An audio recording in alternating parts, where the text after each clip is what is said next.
Bonjour, je m'appelle Andrea Caro et aujourd'hui je parlerai sur le traité de libre-échange entre la Colombie et les États-Unis. D'abord, j'expliquerai qu'est-ce que c'est le traité. Le traité de libre-échange entre la Colombie et les États-Unis, c'est un accord global et bilatéral qui permettra d'éliminer leurs droits de douane et autres obstacles au commerce de biens et de services entre les États-Unis et la Colombie. Ensuite, je résume les étapes du traité. En 2016, le traité a été signé par le vice-représentant américain au commerce et le ministre colombien du commerce, de l'industrie et du tourisme. En 2007, le Congrès colombien a approuvé l'accord. En 2008, l'accord constitutionnel de la Colombie a terminé son examen et a conclu que l'accord est conforme à la Constitution colombienne. En 2011, le Congrès des États-Unis a ensuite pris de l'accord et l'a transmis. Et pour finir, le 15 mai 2012, l'accord est entré en vigueur.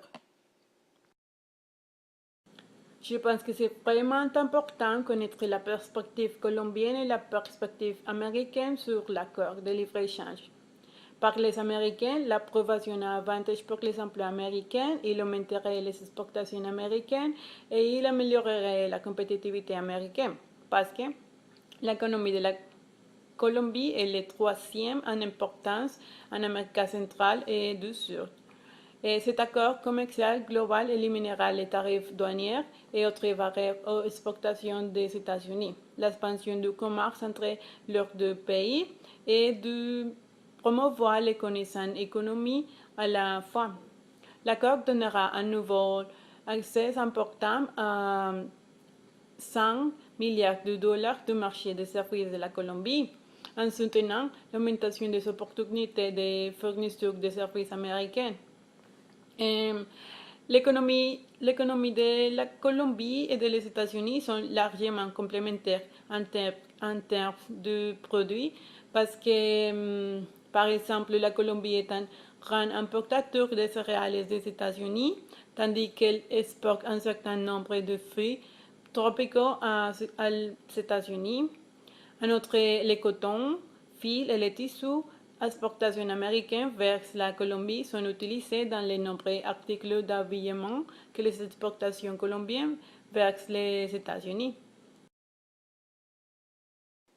La contribution de quelques points de pourcentage à la croissance économique en Colombie, la croissance du volume des échanges internationaux du pays, à la fois des importations et des exportations, l'amélioration de la production internationale, parce que la Colombie devrait réduire une part du risque pays et les coûts des emprunts à l'étranger, et l'accès des entreprises colombiennes au marché public américain.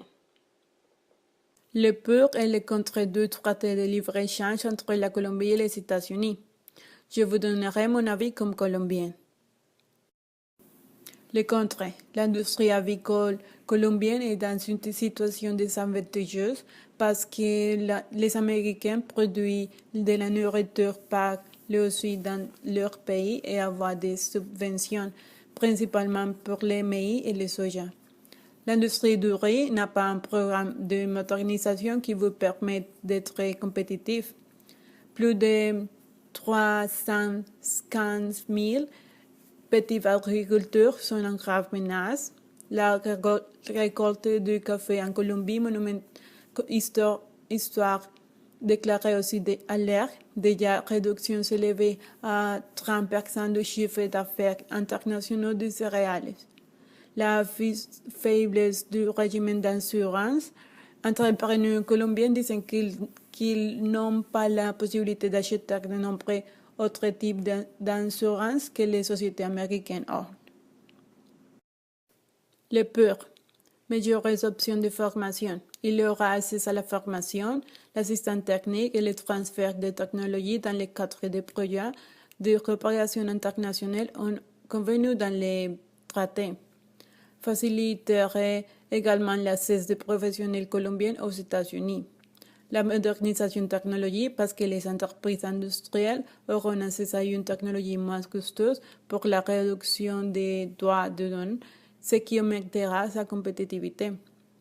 L'ouverture commerciale et nouveau espace pour les produits laitiers et la viande, parce que le ministère du Commerce a annoncé que la Colombie a obtenu un code préférentiel d'exporter 5 215 tonnes de viande industrielle dans les premières années du traité, avec une croissance de 100% par an au cours des 9 premiers ans. Potentiel pour le marché immobilier avec le mouvement des entreprises, les entrepreneurs et les touristes. Pour finir, mon opinion sur les livraisons exige une économie forte et stable, avec les États ou les gouvernements capables de légitimer les accords afin que les modifications relatives à des marchés ouverts et de libre circulation capitaux et un plus grand investissement et l'emploi. Il est très important d'être prêt pour les meilleurs effets. Merci beaucoup. Au revoir.